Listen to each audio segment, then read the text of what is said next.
الحمد لله نحمده ونستعينه ونؤمن به ونتوكل عليه ونعوذ بالله من شرور أنفسنا ومن سيئات أعمالنا من يهده الله فلا مضل له ومن يضلل فلا هادي له أشهد أن لا إله إلا الله وأشهد أن محمدا عبده ورسوله أرسله بالهدى ودين الحق ليظهره على الدين كله ولو كره المشركون اللهم صل على محمد وعلى آل محمد كما صليت على إبراهيم وعلى آل إبراهيم وبارك على محمد وعلى آل محمد كما باركت على إبراهيم وعلى آل إبراهيم إنك حميد مجيد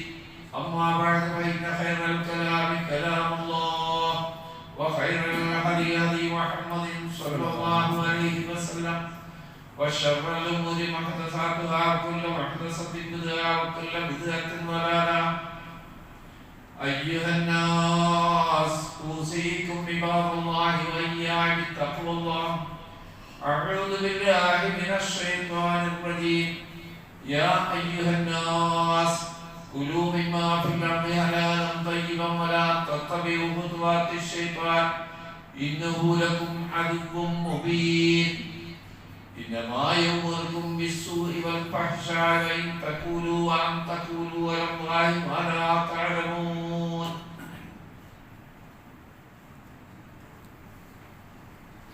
സൃഷ്ടാവും പ്രപഞ്ചനാഥനുമായ അള്ളാഹുവിനെ സൂക്ഷിച്ച് ജീവിക്കണമെന്ന് ആദ്യം എന്നോടും പിന്നീട് നിങ്ങളോടും വസിയത്ത് ചെയ്യുന്നു. പരമകാരുണ്യകനായ അള്ളാഹു നമ്മെ അനുഗ്രഹിക്കട്ടെ. മാരകമായ രോഗങ്ങളിൽ നിന്നും അപകടങ്ങളിൽ നിന്നും പ്രയാസങ്ങളിൽ നിന്നെല്ലാം അള്ളാഹു നാം ഇവരെയും കാത്തുരക്ഷിക്കുമാറാകട്ടെ. ദുനിയാവിലെ ജീവിതം വഞ്ചിക്കുന്ന വിഭവമാണ് എന്ന് ഖുർആൻ ആവർത്തിച്ചു പറഞ്ഞത് നമ്മൾ കഴിഞ്ഞ ആഴ്ച മനസ്സിലാക്കി. ആ വഞ്ചനക്ക് വിധേയരായിത്തീരുന്ന മനുഷ്യർ ജീവിതത്തെ തന്നെ മൊത്തം ആഘോഷമാക്കി മാറ്റുന്നവരാണ് എന്നും നാം മനസ്സിലാക്കി. ഈ ആഘോഷങ്ങളിൽ ഒരു കാര്യം ഭക്ഷണമാണ്. ഭക്ഷണം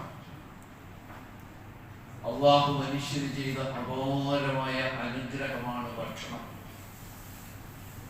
അതിന് ശുക്ർ കാണിക്കേണ്ടതിന് പകരം അതിനെ ആഘോഷമാക്കി നന്ദികേടിന്റെ അവസ്ഥയിലേക്ക് മനുഷ്യർ മാറുന്നു എന്നത് ഏറ്റവും പ്രയാസകരമായ, നമ്മെ ദുഃഖിപ്പിക്കേണ്ട കാര്യമാണ്. ഭക്ഷണം എന്ന അനുഗ്രഹത്തെ അവിടെ അവസാനിപ്പിക്കാതെ അള്ളാഹു വിശപ്പ് എന്നൊരു വികാരം മനുഷ്യനുണ്ടാക്കി. വലിയ അനുഗ്രഹമാണ് വിശപ്പ് എന്നത്. റബ്ബ് നൽകിയ മഹത്വമായ അനുഗ്രഹമാണ്. ഒപ്പം ഭക്ഷണം കഴിക്കാനുള്ള മോഹം, താല്പര്യം, അതും അള്ളാഹുവിന്റെ അനുഗ്രഹമാണ്. നിങ്ങളൊന്ന് ആലോചിക്കുക, വിശപ്പില്ലായിരുന്നുവെങ്കിൽ, ഭക്ഷണം കഴിക്കുന്നതിനോട് താല്പര്യമില്ലായിരുന്നെങ്കിൽ ഈ ഏർപ്പാടിൽ ഒരു മനുഷ്യനും നിൽക്കുമായിരുന്നില്ല. ഭക്ഷണം കഴിക്കുക എന്ന ഏർപ്പാടിന് ഒരാളും സമയം ചെലവാക്കുമായിരുന്നില്ല. വിശപ്പില്ലായിരുന്നെങ്കിൽ, ഭക്ഷണം കഴിക്കുക എന്ന പ്രവൃത്തിയോട് തന്നെ മോഹമില്ലായിരുന്നുവെങ്കിൽ റബ്ബിന്റെ അനുഗ്രഹമാണ്. അതുകൊണ്ട് ഉദ്ദേശിക്കപ്പെട്ടത് നമുക്കറിയാം. വിശപ്പ് അടിസ്ഥാന ആവശ്യമാണ് ഭക്ഷണം. വിശപ്പ് പരിഹരിക്കുക, ശരീരത്തിന് ഊർജം ലഭിക്കാനുള്ള, പോഷകങ്ങൾ ലഭിക്കുക, പുറത്തുനിന്ന് ശരീരത്തെ ആക്രമിച്ചേക്കാവുന്ന രോഗാണുക്കളെ പ്രതിരോധിക്കാനുള്ള ശക്തി നേടുക. അടിസ്ഥാനപരമായി മൂന്ന് കാര്യങ്ങളാണ് ഈ ഭക്ഷണം കഴിക്കുന്നതിലൂടെ ലക്ഷ്യമാക്കപ്പെട്ടിട്ടുള്ളത്? ഒന്ന്, വിശപ്പെന്ന വികാരത്തെ ശമിപ്പിക്കണം. നമ്മുടെ ശരീരത്തിന് പോഷകം ലഭിക്കണം. നശിച്ചു പോകുന്ന സെല്ലുകൾക്ക് പകരം ലക്ഷക്കണക്കിന് സെല്ലുകൾ നിരന്തരമായി മനുഷ്യ ശരീരം നശിച്ചു കൊണ്ടിരിക്കുമ്പോൾ പുതിയ സെല്ലുകൾ ഉണ്ടായിത്തീരാൻ, ഒപ്പം രോഗങ്ങളെ പ്രതിരോധിക്കാൻ അതാണ് ഭക്ഷണം. ഇന്നെന്താണ്? ഭക്ഷണം കഴിച്ച് രോഗികളാകുന്ന ആളുകളുടെ എണ്ണം കൂടി വരുന്നു എന്നതാണ്. ഭക്ഷണം കഴിച്ചിട്ട് രോഗപ്രതിരോധത്തിനുള്ള ഭക്ഷണം മനുഷ്യൻ കഴിച്ചിട്ട് രോഗികളുടെ എണ്ണം കൂടുന്നു. ഞാൻ പറഞ്ഞതല്ല, ICMR, Indian Council of Medical Research, അതിന്റെ ഈ ഒക്ടോബർ, പണ്ടല്ല ഈ ഒക്ടോബർ ഒരു റിപ്പോർട്ട് അവർ പുറത്തുവിട്ടിരുന്നു. Indian Council for Medical Research ഇന്ത്യയിലെ രോഗികളിൽ 56.4% ഭക്ഷണ രീതി കൊണ്ടുണ്ടായിത്തീർന്ന രോഗികളാണ്. പകുതിയിൽ കൂടുതൽ രോഗികൾ ഇന്ത്യയിലെ അതിനുവേണ്ടി ഗവേഷണം നടത്തിക്കൊണ്ടിരിക്കുന്ന, റിസർച്ച് നടത്തിക്കൊണ്ടിരിക്കുന്ന സ്ഥാപനം ഇറക്കിയ റിപ്പോർട്ടിലാണ് പറയുന്നത് 56.4% രോഗികൾ ഭക്ഷണത്തിലൂടെ രോഗികളായി തീരുന്നവരാണ്. ഭക്ഷണ ശൈലി കൊണ്ട് രോഗികളായി തീരുന്നവരാണ്. പ്രിയപ്പെട്ടവരെ, ഇതാണോ റബ്ബിന് നന്ദി കാണിക്കൽ? ഇതാണോ നമ്മൾ നന്ദി കാണിക്കേണ്ടത്? അല്ലാഹു പറഞ്ഞതായ ബനിയാദം, ആദമിന്റെ മക്കളെ, പള്ളിയുടെ അടുക്കൽ നിങ്ങളുടെ അലങ്കാരങ്ങൾ നിങ്ങൾ സ്വീകരിച്ചു കൊള്ളുക. പള്ളിയിലേക്ക് വരുമ്പോ, റബ്ബിനെ ആരാധിക്കാൻ വരുമ്പോ ഏറ്റവും നമുക്കുള്ള വസ്ത്രങ്ങളിൽ ഏറ്റവും നല്ല വസ്ത്രമാണ് ധരിക്കേണ്ടത്. വീട്ടിൽ പണിയെടുത്തുകൊണ്ടിരിക്കുന്ന ആ കൈലി കൊണ്ടുമായിട്ട് നമ്മൾ ഒരു കാര്യപ്പെട്ട ആളെ സ്വീകരിക്കാൻ പോകുമ്പോ നമുക്കുള്ള നല്ല വസ്ത്രത്തിലാണല്ലോ കല്യാണത്തിനും വിരുന്നിനും ഒക്കെ പോകുമ്പോ. റബ്ബിനെ അഭികരിക്കാൻ പോകുമ്പോ അഴുക്കുള്ള പണിയെടുത്തുകൊണ്ടിരുന്ന തോന്നിയ വസ്ത്രം ധരിച്ചിട്ട് പള്ളിയിലേക്ക് വരരുത്. ഏറ്റവും നല്ല മാന്യമായ വസ്ത്രം ധരിച്ചിട്ട് വേണം അള്ളാഹുവിനെ അഭികരിക്കാനായി വന്നിട്ടുള്ളത്. പിന്നെന്ത് പറഞ്ഞു ചേർത്ത്? വകുലു വശ്റബു, നിങ്ങൾ തിന്നുകൊള്ളുക, കുടിച്ചുകൊള്ളുക, വലാ തുസ്രിഫു, അമിതമാകരുത്.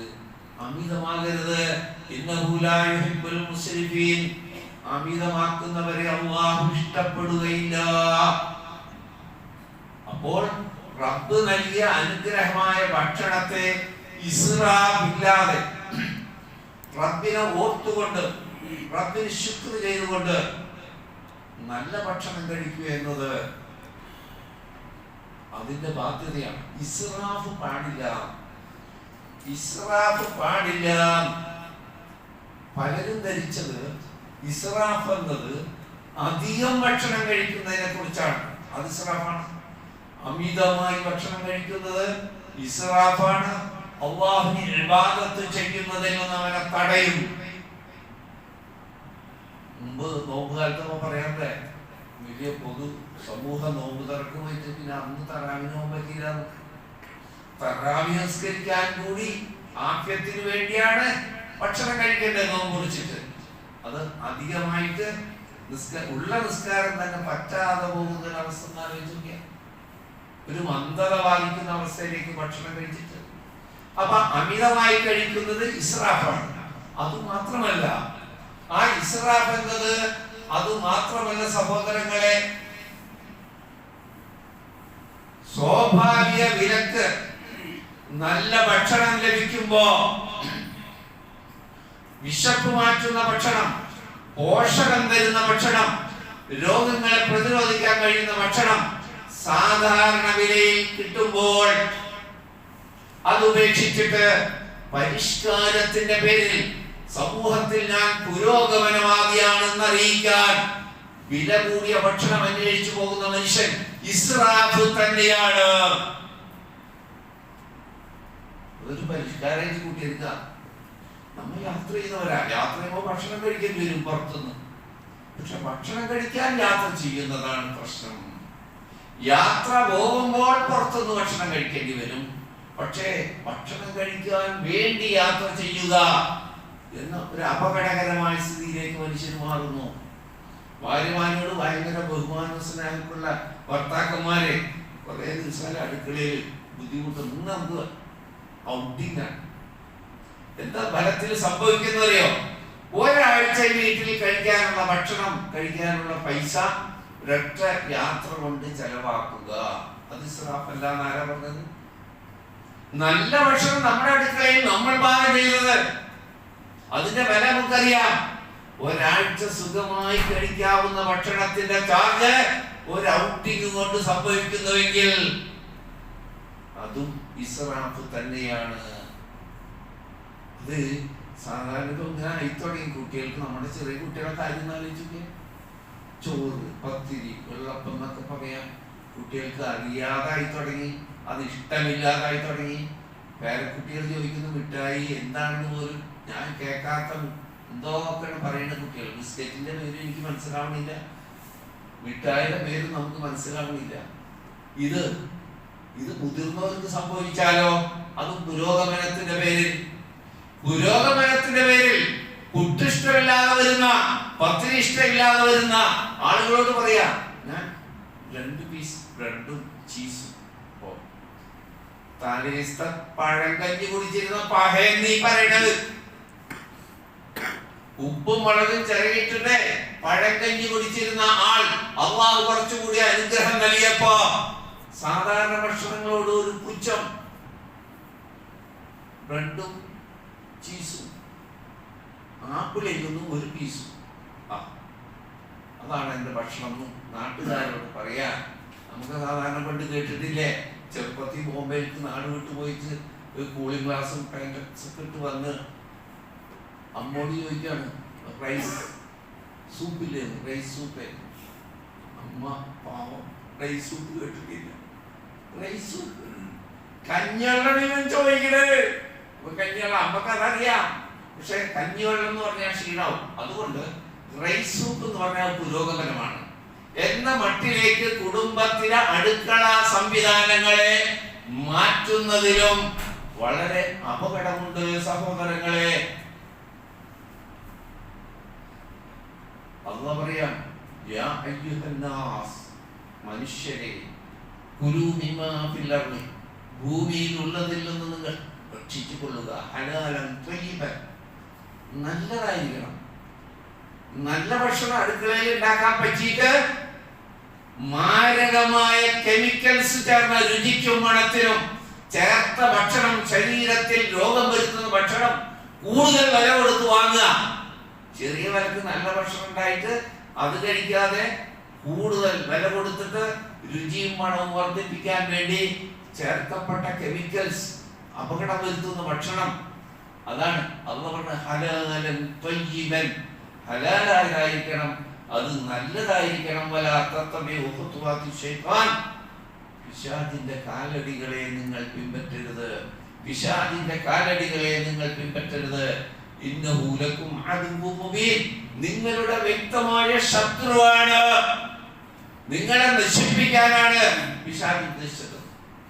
നിങ്ങളെ നശിപ്പിക്കാനാണ് പിശാച് ഉദ്ദേശിക്കുന്നത്.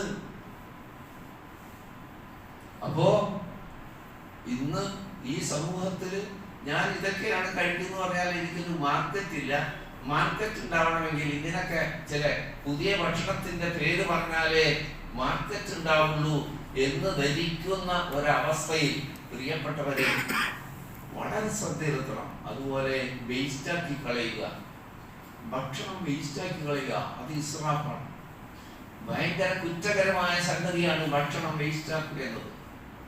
ഇങ്ങനെ നമ്മുടെ കുട്ടികൾ ശീലിച്ചാൽ, വാപ്പ തന്നെ ഔട്ടിക്കിന് കൊണ്ടുപോയി ശീലിപ്പിച്ചാൽ, അവൻ മുതിരുമ്പോൾ കൂട്ടുകാരുമായി വീട്ടിൽ അവൻ ഭക്ഷണം ഉണ്ടാക്കിയിട്ടുമ്മ അത് കഴിക്കാൻ ഇഷ്ടമുണ്ടാവില്ല. അപ്പൊ അവൻ കൂട്ടുകാരായിട്ട് പുറത്തു. ഈ വീട്ടിലെ എല്ലാം നിങ്ങളെ കണക്കാക്കിയിട്ടാണ് വീട്ടിൽ ഉണ്ടാക്കിയിട്ടുള്ളത്, പക്ഷെ അവൻ പുറത്തുനിന്നേ കഴിച്ചു വരുള്ളൂ. ഇതൊക്കെ ഇസ്രാഫിന്റെ വകഭേദത്തിൽ പെട്ടതാണ് പ്രിയപ്പെട്ടവരെ. അങ്ങനെ എത്ര ഭക്ഷണം വേസ്റ്റ് ആകുന്നു ലോകത്ത് തന്നെ. എത്ര നിങ്ങളറിയോ, ലോകത്തെ ഭക്ഷണത്തിന്റെ 80% കൈകാര്യം ചെയ്യുന്നത് ഭക്ഷ്യവസ്തുക്കളുടെ 80% കൈകാര്യം ചെയ്യുന്നത് 12% യൂറോപ്യന്മാരാണ്.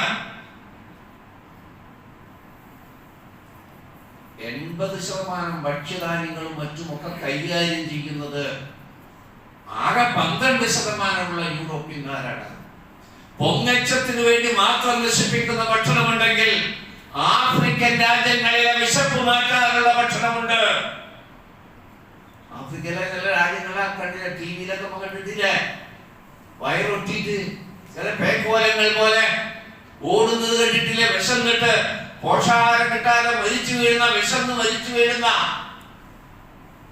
പൊങ്ങച്ചത്തിന് വേണ്ടി മാത്രം ആ ഭക്ഷണം ചെലവഴിക്കുമ്പോൾ ആ വേസ്റ്റ് ആക്കുന്ന ഭക്ഷണം ഉണ്ടെങ്കിൽ ആ വിശക്കുന്ന രാജ്യങ്ങളുടെ ഭക്ഷണം റബ്ബിനെത്ര വെറുപ്പായിരിക്കും അത് എന്ന് നിങ്ങളൊന്ന് ഊഹിച്ചു നോക്കൂ സഹോദരങ്ങൾ. ഒരു ഇന്ത്യൻ വനിതാ ടൂറിസ്റ്റ് വിദേശ രാജ്യങ്ങൾ സന്ദർശിക്കാൻ പോയ ഒരു അനുഭവം എഴുതുകയുണ്ടായി. വിദേശ രാജ്യങ്ങൾ പ്രത്യേക സ്ഥലങ്ങൾ സന്ദർശിക്കാൻ പോകുന്ന കൂട്ടത്തിൽ വിമാനത്തിൽ തൊട്ടടുത്ത് ഒരു അറബി വന്നിരുന്നു. ഈ സ്ത്രീ ഒറ്റക്ക യാത്ര ചെയ്യണം, വേറെ ആരും കൂടെ ഇല്ല. ഈ അറബി ഒറ്റക്ക, കണ്ടാൽ വളരെ മാന്യനും ആയിട്ടുള്ള കാര്യപ്പെട്ട ഒരാളാണെന്ന് കാഴ്ചയിൽ തോന്നുന്ന ഒരു അറബി. അവർക്ക് രണ്ടുപേർക്കും പരസ്പരം ഒന്നും ചോദിക്കാനോ പറയാനോ ഇല്ലാത്തതുകൊണ്ട് അങ്ങോട്ട് ഇവിടെ നോക്കുന്നില്ലത്. അവരെ കാര്യത്തിൽ മുഴുകി മയക്കത്തിലോ സ്വന്തം ആലോചനയിലോ ഇരുന്നു. കുറച്ച് കഴിഞ്ഞപ്പോൾ എയർ ഹോസ്റ്റസ് വന്നു. അവർക്കുള്ള ഭക്ഷണം ബ്രേക്ക്ഫാസ്റ്റ്, ബ്രെഡും ചീസും, റൊട്ടിയും ചീസും രണ്ടുപേർക്കും കിട്ടി. കിട്ടിയ വശം അറബി അത് തിന്നു കഴിച്ചു. ഈ ടൂറിസ്റ്റ് പറയാ, വനിതാ ടൂറിസ്റ്റ്, ഞാൻ ഒരു വിശപ്പും എനിക്ക് തോന്നുന്നില്ല, കഴിക്കണമെന്നില്ല, ഞാൻ ആ റൊട്ടിയിൽ നിന്ന് കുറച്ച് പൊട്ടിച്ച് തിന്നു, ചീസിൽ നിന്ന് കുറച്ച് കഴിച്ചു, എന്നിട്ടത് മടിയിൽ ഇങ്ങനെ വെച്ചിരുന്നു. ഇനിയിപ്പോ അവർ വരുമ്പോ അത് വേസ്റ്റിലേക്ക് കളയല്ലാതെ വേറെ വഴിയില്ലല്ലോ. ഒരാൾ കുറച്ച് കഴിഞ്ഞപ്പോൾ ഈ അറബി ഇംഗ്ലീഷിൽ എന്നോട് ചോദിച്ചു, ഇത് കഴിക്കുന്നില്ലേ? ആ മടിയിൽ വെച്ചിരിക്കുന്നില്ലേ റൊട്ടീന്ന്? കഴിക്കുന്നില്ലേ? ഇല്ല, എനിക്ക് വിശപ്പില്ല. എനിക്ക് തരുന്നോണ്ടോ വല്ല വിരോധമുണ്ടോ? ഞെട്ടിപ്പോയി ആ സ്ത്രീ. ഇത്രയും കാര്യപ്പെട്ട ഒരാള്, സമ്പന്നൻ നിന്ന് കാഴ്ചക്ക് തന്നെ തോന്നുന്ന ഒരാള് ആ പെണ്ണ് തിന്നതിന്റെ ബാക്കി ചോദിക്കുക, അത് എനിക്ക് തരാൻ വിരോധമുണ്ടോ? എനിക്ക് കഴിക്കാനാണ്. ഒരു വിരോധമില്ല, പെണ്ണ് കൊടുത്തു, അയാൾ അതും കഴിച്ചു. കുറച്ച് കഴിഞ്ഞപ്പോ ആ സ്ത്രീയോട് അറബി ചോദിച്ചു, എന്നെ കുറിച്ച് അത്ഭുതപ്പെടുന്നുണ്ടാവില്ലേ നിങ്ങൾ തിന്നതിന്റെ ബാക്കി? നിങ്ങൾ അഭയാർത്ഥി ക്യാമ്പിൽ പാർത്തിട്ടുണ്ടോ? ഞാൻ 3 കൊല്ലം അഭയാർത്ഥി ക്യാമ്പിലായിരുന്നു. ആ റൊട്ടിയുടെ ബാക്കിയുടെ വില എനിക്കറിയാം, നിങ്ങൾ അറിഞ്ഞിട്ടില്ല. ആ ബാക്കി വന്ന റൊട്ടിയുടെയും ചീസിന്റെയും വില അഭയാർത്ഥി ക്യാമ്പിൽ ഉണ്ടായാൽ റൊട്ടിക്ക് വേണ്ടി കാത്തു നിൽക്കുന്ന പൈത മക്കളെ കണ്ടിട്ടില്ലേ? അന്താരാഷ്ട്ര സഹായ സംഘങ്ങളുടെ വരവ് കാത്ത് കമ്പിവേലിക്കുള്ളിൽ പാത്രവുമായി കാത്തു നിൽക്കുന്ന കുഞ്ഞു മക്കളെ കണ്ടിട്ടില്ലേ? എനിക്ക് ആവശ്യമില്ലാതെ ഇത് വേസ്റ്റ് കൊട്ടയിലേക്ക് പോകുമെന്ന് ഭയപ്പെട്ടത് കൊണ്ട് മാത്രമാണ് ഞാൻ അത് കൂടി തിന്നത്. അല്ലെങ്കിൽ അത് വേസ്റ്റ് കൊട്ടയിൽ പോലെ ഇതിന്റെ വില. സഹോദരങ്ങളെ, നമുക്ക് എന്തറിയാം, ഒരു തഖ്വ എന്ന സംഗതി ഭക്ഷണത്തിലും വസ്ത്രത്തിലും എല്ലാത്തിലും ഉണ്ട്. അല്ലാഹു പറഞ്ഞു,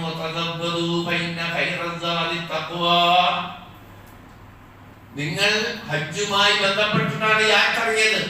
ഹജ്ജിന് പോകുന്നവർ ഓർമ്മിപ്പിക്കുന്ന ഭക്ഷണം നിങ്ങൾ കരുതണം എന്ന് പറഞ്ഞുകൊണ്ടെന്ന് പറയുന്നു. ഭക്ഷണത്തിൽ ഉത്തമം തഖ്വയാണ് എന്ന് കൂടി മനസ്സിലാക്കണം. ഇവിടെ നിസ്കരിക്കാൻ ഇവിടെ സൗകര്യമുണ്ടല്ലോ, ഇവിടെ കയറി നിൽക്കുക, ആ വഴി ഇവിടെ ഇരിക്കുന്നവരൊന്ന് ഒതുങ്ങി സീറ്റ് കൊടുത്താൽ അവിടെ വരുന്നുണ്ട്.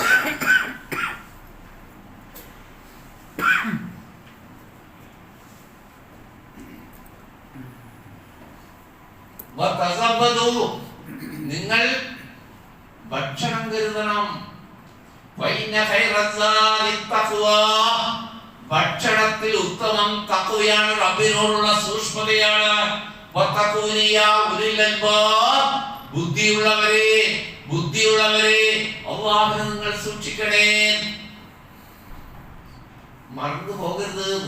നമ്മൾ ജീവിച്ചു വന്ന ആ സാഹചര്യങ്ങൾ, നമ്മൾ പണ്ട് കഴിച്ച ഭക്ഷണം വിരോധമൊന്നുമില്ല, അതേപോലെ വിഷമിച്ച് കഴിക്കണമെന്നില്ല. നല്ല ഭക്ഷണം കഴിക്കാം, നന്നായി കഴിക്കാം. ഇവിടെ ഇസ്റാഫ് ഉണ്ടാവാതെ, തഖ്വ നഷ്ടപ്പെടാതെ, റബ്ബിന് ശുക്ർ ചെയ്തുകൊണ്ട് നല്ല ഭക്ഷണം നല്ല രീതിയിൽ കഴിക്കാം. അതിനെ ഒരു ആഘോഷമാക്കി മാറ്റി ഇസ്റാഫിലേക്ക് ചെന്നുപെടുന്നത് സൂക്ഷിക്കണം. അല്ലാഹു നമ്മളെ കാത്തുരക്ഷിക്കുമാറാകട്ടെ.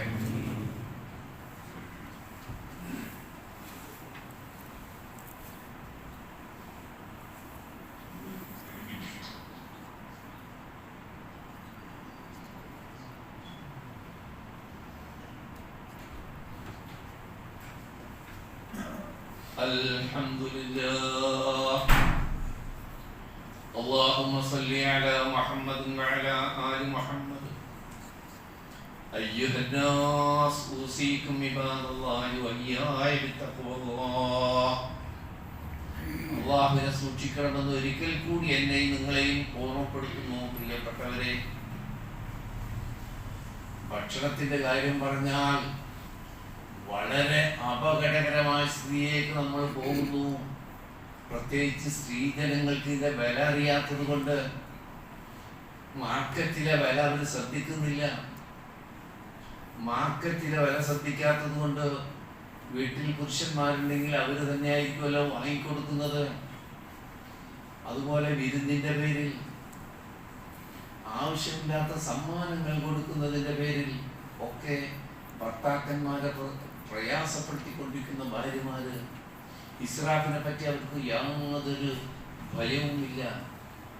പൊങ്ങച്ചം കാണിക്കാൻ ഈ വരുന്ന അതിഥിയുടെ ആവശ്യമെന്ത്, എന്താണ് കഴിക്കുക, എത്രയാണ് കഴിക്കുക എന്നൊരു ധാരണയിലല്ലേ വിരുന്ന് ഉണ്ടാക്കേണ്ടത്.